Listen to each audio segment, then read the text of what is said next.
Hello guys, দুপুরবেলা তোমাদের একটু প্রকৃতিটা দেখানোর জন্য নিয়ে এলাম আর কি।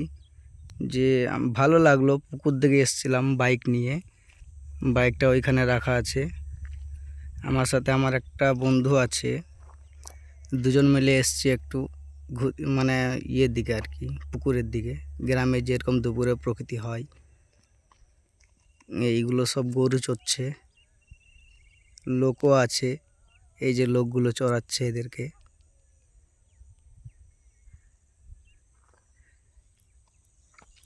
এগুলো সব ধান লাগানো হয়েছিল, এখন সব কাটা হয়ে গেছে। এগুলো সব ধান জমি। ওই যে উপরে সূর্য নিচে পড়ছে পুকুরের। এই দেখো আমার বন্ধুটা ছোট্ট একটা, ওইখানে একজন বসে গজল করছে।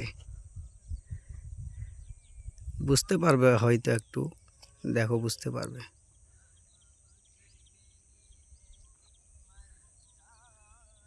এবার ক্লিয়ার আসছে ভিডিওটা, দেখো। এই যে আমরা দুজন।